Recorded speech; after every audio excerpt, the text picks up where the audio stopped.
শহীদ প্ৰণাম তোমাক। শহীদ নহয় তুমি জাতিৰ চেতনা, মহত্তম ত্যাগ আৰু সাগ্নিক প্ৰেৰণা। ভাৰতীৰ নুমলী জীক বচাবলে তুমিয়েতো মৃত্যু বৰিলা, জাতিৰ স্বকীয়তা ৰক্ষাত সেই উৎসৰ্গা মহান।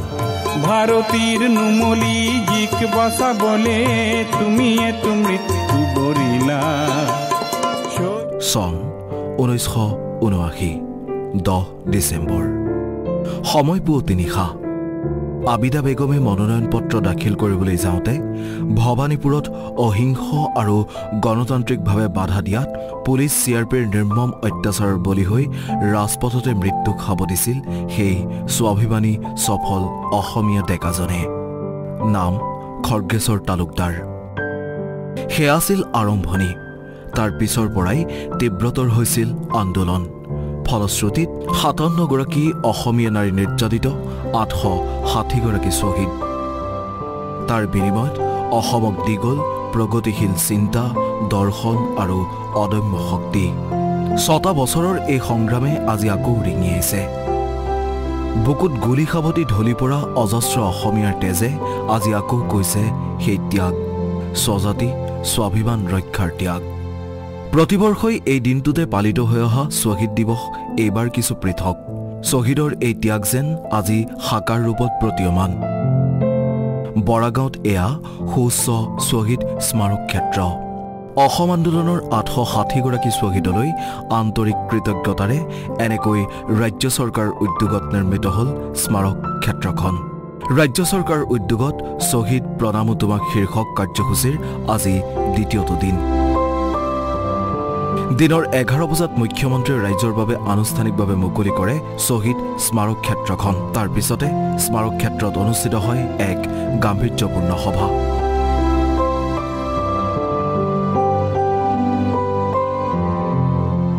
উপস্থিত শ্বহীদ পৰিয়ালসমূহৰ সদস্য, কেন্দ্ৰীয় মন্ত্ৰী সৰ্বানন্দ সোণোৱালৰো অংশগ্ৰহণ। মুখ্যমন্ত্ৰীয়ে সম্বোধন কৰা ভাষণত শ্বহীদৰ ত্যাগ আৰু জাতিক ভালপোৱাৰ এই অকৃত্ৰিম আদৰ্শৰ প্ৰসংগ।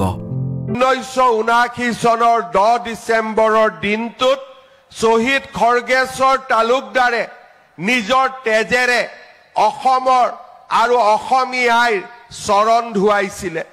আজি সেই 10 ডিচেম্বৰ শ্বহীদ খৰ্গেশ্বৰ তালুকদাৰে দেখুৱাই দিয়া পথেৰে 860 গৰাকী শ্বহীদে নিজৰ জীৱন বলিদান দিছিল অসম মাতৃক সুৰক্ষিত কৰিবলৈ, অসম মাতৃক সুৰক্ষিত কৰি এটা স্বাভিমানী জাতি, বিকশিত জাতি ৰূপে নিৰ্মাণ কৰিবলৈ।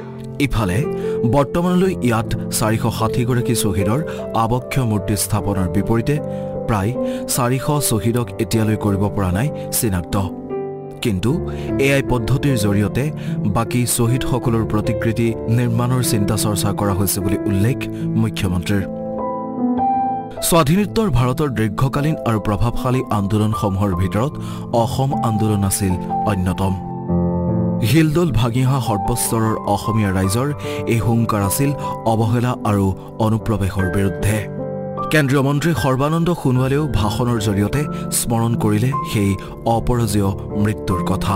খৰ্গেশ্বৰ তালুকদাৰৰ সেই তেখেতৰ যিখিনি মহান ত্যাগ আৰু অন্যান্য শ্বহীদসকলৰ যি মহান ত্যাগ, এই ত্যাগক আমি আগন্তুক দিনত জাতিটোৱে সঠিকভাৱে মূল্যাংকন কৰিব লাগিব।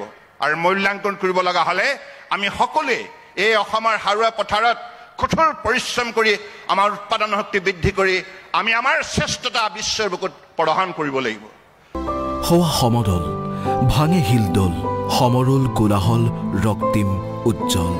তেজ দিলা, প্ৰাণ দিলা, ত্যাগ দিলা দেখা বন্ধু, কোনো আহিবা আহি যুঁজিবা, যুঁজি জিকিবাই দেখা বন্ধু। বৰাগাঁৱৰ এই স্মৃতিসৌধে ক'ব অসমীয়াৰ সাহসৰ কথা। অসম চুক্তিৰ অন্যতম দাবী যেন এতিয়া এনেকৈ ফলপ্ৰসূ ৰূপত ইয়াত উপস্থিত হৈ বিশ্বই উপলব্ধি কৰিব পাৰিব 860 গৰাকী শ্বহীদৰ চৰম ত্যাগ আৰু বীৰত্ব। জাতিটোৰ সন্ধিক্ষণত ইয়াতেই জাতিটোৱে গাব পাৰিব পুনু আহিবা আহি যুঁজিবা যুঁজ জিকিবাই ডেকা বন্ধু। নিউজ এক্স ৰিপৰ্ট আসাম টক্স।